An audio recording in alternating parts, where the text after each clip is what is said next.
ये 3 बातें मैंने यहाँ पर लिखी हुई है और ये 3 बातों का मैं आपको एक एक व्याख्या भी करूँगा कि मैंने अपने लाइफ में पोस्टर भी बेचा है। ठीक है, ध्यान से देखना। मैंने रिक्शा भी चलाया है और कहाँ चलाया वो भी बताऊँगा मैं आपको, और कई रात मैं भूखे भी सोया हूँ।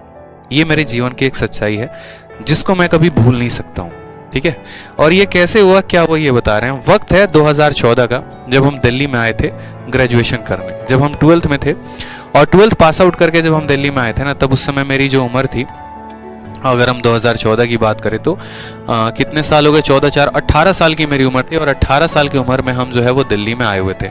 1996 का हमारा जन्म है और 18 साल के दिल्ली में जब हम यहाँ पर आए थे ना, तो उसके बाद से हमने घर से पैसे मंगाने बंद कर दिया। पैसे मंगाने बंद कर दिए तो पैसे की बड़ी दिक्कत हो गई यार। मतलब ठीक है, कॉलेज की फीस भरना होता था, रूम भी रेंट देना होता था और दिल्ली में सरवाइव करना काफ़ी मेरे लिए मुश्किल हो गया। तो एक टाइम ऐसा आया कि 2014 के बाद से जब मैं ग्रेजुएशन के फर्स्ट ईयर में था, तो वहीं से मैंने ट्यूशन्स पढ़ाने शुरू कर दिए, होम ट्यूशन। ठीक है, बच्चों को 6th के क्लास को, 7th क्लास को, 8th क्लास को। तो मैं ऐसे ही एक जगह ट्यूशन पढ़ा रहा था और कुछ महीने के बाद क्या हुआ कि 2 महीने के बाद जो है जहाँ मैं ट्यूशन पढ़ा रहा था वहाँ पर जो है वो लोगों को कहीं जाना पड़ा, जिसके चलते मेरा जो है वो ट्यूशन छूट गया। अब ट्यूशन छूट गया तो वैसे हालात आ गए थे कि किराया विराया देना थोड़ा मुश्किल हो गया। तो वैसे केस में मेरे जो कुछ दोस्तों का समूह था, जो कि शायद अगर आज ये वीडियो देख रहे हो तो उनको ये बात पता भी होगा। तो मेरा एक दोस्त करके था, आशीष करके, उसने कहा कि यार देखो फलाने जगह पर चलना है, 2 घंटे का काम है, गुड़गांव में एक्चुअली जाना था, 2 घंटे का काम है और 2 घंटे में स्कूल का प्रमोशन करना है, उसके लिए तुम्हें वो 400 रुपये देंगे।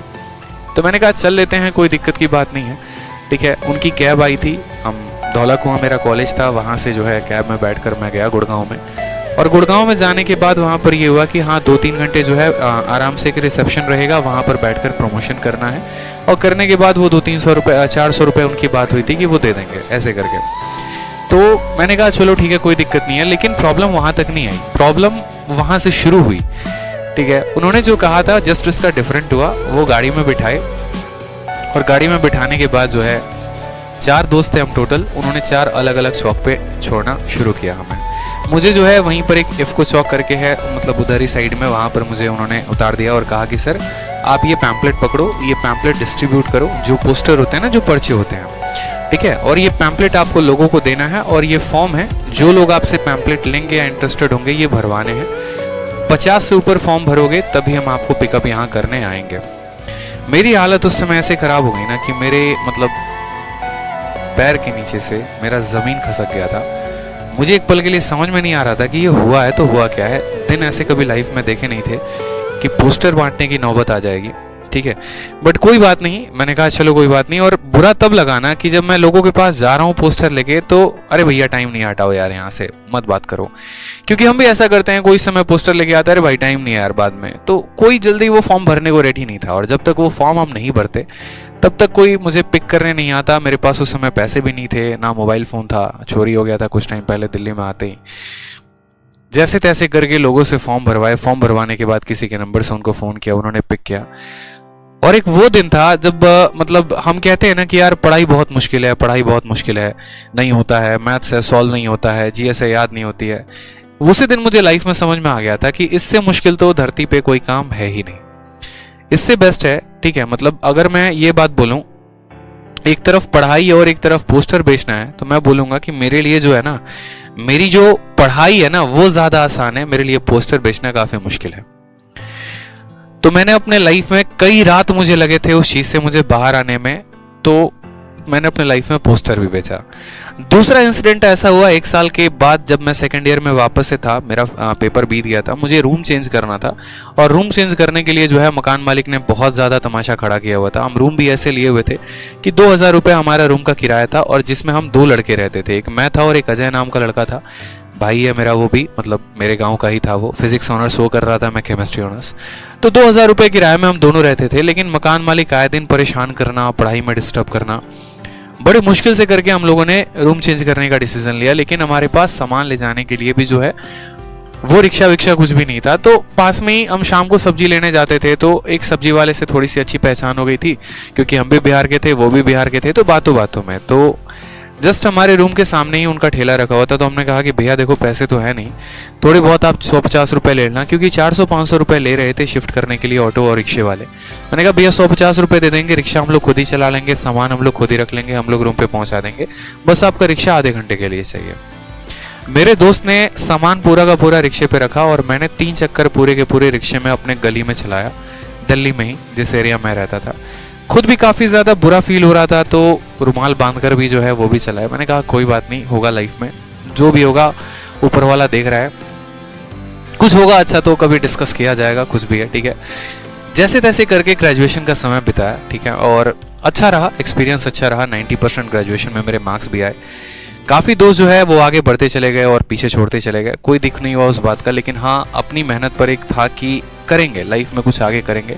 तो जब मैं ग्रेजुएशन के 3rd ईयर में जब मैं आया ना, तो मैं अलग अलग कोचिंग्स के इंस्टीट्यूट्स में मैं पोस्टर्स देखता था। अच्छा ये ऑल इंडिया रैंक 1 है, अच्छा ये ऑल इंडिया रैंक 2 है, इन्होंने सीजीएल में स्कोर किया है, इन्होंने जो है यूपीएससी में ऑल इंडिया रैंक मारा है। तो उसी के अंदर से है ना मेरे अंदर एक मोटिवेशन आना शुरू हो गया कि यार अगर ये पोस्टर्स में है ना, मैं भी ऐसा काम करूंगा कि मैं भी ज़रूर पोस्टर में आऊँगा, ठीक है, और मेरे भी पोस्टर्स लगेंगे, मेरा भी नाम हर जगह पर होगा, उसके लिए मैं बहुत मेहनत करूँगा। ग्रेजुएशन ख़त्म होने के बाद एक कमरा लिया, यहीं पर वज़ीराबाद है दिल्ली में एक जगह, और वहीं पर रहने लगा मैं। रूम वूम लेने के बाद काफ़ी पीछे एरिया में, क्योंकि फ्रंट में गलीज में काफ़ी महंगा पड़ता है। खुद से खाना बनाया, खुद से रहा, लाइब्रेरी ज्वाइन की, वापस वहीं से होम ट्यूशन्स पढ़ाने शुरू कर दिए। होम ट्यूशन अगर नहीं पढ़ाता तो रूम का किराया भी नहीं दे पाता, ठीक है, और भी काफ़ी बुरे बुरे वक्त आए। फिर उसके बाद लॉकडाउन आया, वापस से सारे के सारे सिचुएशंस ख़राब। लेकिन ये रहा कि हाँ मुझे जो पाना है ना, मेरे हमेशा नींद में मुझे वो दिखता था, ठीक है। मैं जो वोकैबलरी याद करता था ना, तो सोने के बाद भी मेरे मन में वो वोकैब वो रिवाइज होते थे, ठीक है। कई ऐसी रातें आ गई थी ना जहाँ पर लॉकडाउन में जेब में पैसे नहीं होने के कारण भूखे भी सोना पड़ा है आदमी को। मतलब ठीक है आज पैसे नहीं है, कोई बात नहीं, पानी पी के सो लेते हैं। करवट बदलने पर भी एक तरीके से पेट दुखता था कि यार पेट दुख रहा है, इधर से करवट ले रहे हैं तो पेट दुख रहा है, ठीक है। सीधा सोने पे पेट दुखता था तो उल्टा सो जाते थे कि चलो ऐसे पेट नहीं दुखेगा, ठीक है, सुबह की बात है, कुछ जुगाड़ कर लेंगे। ऐसे ऐसे वक्त मैंने अपने इस दिल्ली में बिताए हैं, ठीक है। ऐसे ऐसे वक्त पिछले 3 सालों के अंदर जो है मैंने देखा है अपना, मतलब एक एक सिचुएशन मैंने अपने लाइफ में देखी है, और उस सिचुएशन से मुझे इतना मोटिवेट किया है ना, इतना मोटिवेट किया है कि आज उसी का नतीजा है कि बैक टू बैक मेरे पास 5 सरकारी नौकरियां है, और मैं चाहूँ तो जो ले सकता हूँ। मैं एक इंस्पेक्टर भी हूँ ऑलरेडी, सीजीएल 2019 से एक्साइज इंस्पेक्टर भी हूँ, ठीक है। सीएचएसएल में मेरा ऑल इंडिया रैंक 114 भी है, आप लोगों के आशीर्वाद से एक वेल एजुकेशन चैनल पर, ठीक है, बहुत अच्छे परिवार में एक बहुत अच्छा एक टीचर भी बन चुका हूँ आप लोगों के परिवार आशीर्वाद से।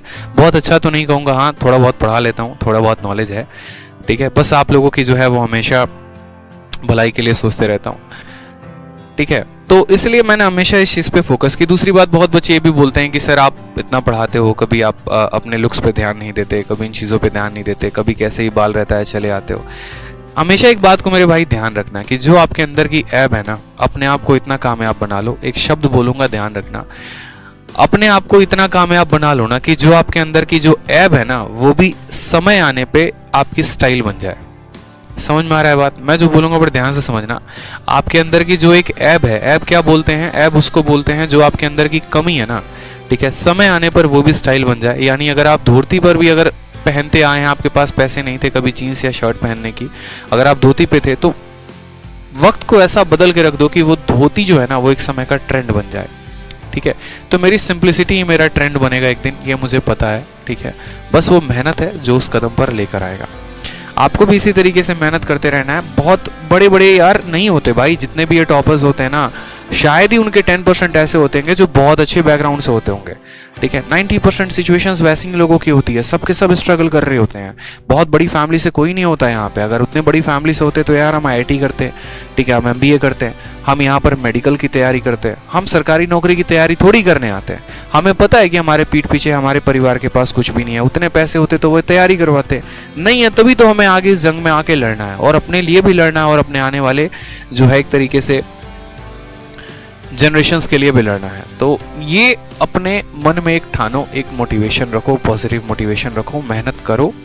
आपके मेहनत से बड़ा कुछ भी नहीं हो सकता इस धरती पे। और मैंने खुद पर्सनली अपने लाइफ में देखा है कि मेहनत का जीवन में कोई तोड़ नहीं है। जिसने मेहनत की है वो हमेशा निरंतर आगे बढ़ता गया है, ठीक है, और वो हमेशा आगे बढ़ता चला जाएगा। तो इस मेरी है ना, आप कभी ये मत सोचना कि सर जो है बहुत शुरू से हाई फाई थे, इंग्लिश मीडियम में पढ़े थे, बहुत हाई बैकग्राउंड थे, हमारा ही बैकग्राउंड लो है। मैं बच्चों से आज बात करता हूँ, बहुत बच्चे ऐसे हैं जो सिक्योरिटी गार्ड की जॉब करते हैं, बहुत बच्चे ऐसे हैं जो खेतों में अभी भी काम करते हैं, खेती भी करवाते हैं, पढ़ाई भी करते हैं, बहुत ऐसे हैं जो दिल्ली में बस में कंडक्टर भी एक स्टूडेंट, ठीक है, और फिर भी उस बार इसके सीजीएल में भी काफ़ी अच्छे नंबर है, सीएचएसएल में भी। तो सबका ऑलमोस्ट पैटर्न इतना ही होता है मेरे भाई। बस मैं बोलूँगा कि वो बच्चे काफ़ी ज़्यादा खुशनसीब हैं जिनके पास रोटी आ रही है और जिनके पास मेहनत करने की ज़रूरत नहीं है, उनके घर वाले उनको सपोर्ट कर रहे हैं। तो ऐसे बच्चों को मुझे जहाँ तक लगता है भाई जान लगा दो, ठीक है, कम से कम वो हाथ में स्मार्टफोन तो है, कम से कम फैसिलिटीज़ तो घर वालों ने दे रखी है, ठीक है। सोचो उनका जिनके पास तो कुछ भी नहीं है, फिर भी वो एक से एक रैंक फोड़ रहे हैं और एक से एक नौकरी लेके जा रहे हैं, ठीक है। तो मेहनत करते रहो, भगवान न करे कभी किसी के जीवन में ऐसी नौबत आए, ठीक है। हमारे में आई, चलो हमने सह लिया, किसी और में आए तो पता नहीं कोई सह भी पाए या नहीं सह पाए। लेकिन बस आपको है ना, ऐसे ही जो भी लिस्ट खोलो ना, आज मुझे पता होता है कि मैं भारत का कोई भी गवर्नमेंट एग्जाम दूंगा ना, उसके सिलेक्शन के फाइनल लिस्ट में मेरा नाम होगा, क्योंकि मैंने ईमानदारी से मेहनत की है, मैंने ईमानदारी से पढ़ाई की है, मैंने हर सब्जेक्ट को बड़े डेप्थ में पढ़ा हुआ है, हर सब्जेक्ट का बड़ा प्रॉपर नॉलेज रखा हुआ है, इसलिए मुझे पता होता है, ठीक है। ये इसको ओवर कॉन्फिडेंस नहीं कहेंगे, लेकिन इसको आत्मविश्वास ज़रूर कहेंगे कि मैं भारत का आज कोई भी एग्जाम देने बैठूँ, अगर मैं यूपीएससी का भी एग्जाम देने बैठूँ और ढंग से मेहनत कर लूँ ना, तो उसके भी सिलेक्शन में मेरा लिस्ट में नाम ज़रूर होगा। नो मैटर पोस्ट क्या होगी, नो मैटर रैंक क्या होगा, हाँ मैं सिलेक्शन में ज़रूर रहूँगा। लेकिन आज अगर मैं वो अपने कीमती समय छोड़कर आपको पढ़ा रहा हूँ, तो कहीं ना कहीं मेरे लाइफ का जो एक सपना था मैं उसको पूरा कर रहा हूँ। और सपना ये था कि मैं गरीबी में रह चुका हूँ, मैं मुश्किलों में रह चुका हूँ, बस मेरा कोई भाई या मेरा कोई भी दोस्त यहाँ पर वैसे हालात में ना रहे। मुझे गाइड करने वाला कोई नहीं था, लेकिन आपको गाइड करने के लिए आपका बड़ा भाई आदित्य रंजन यहाँ पर ज़रूर है।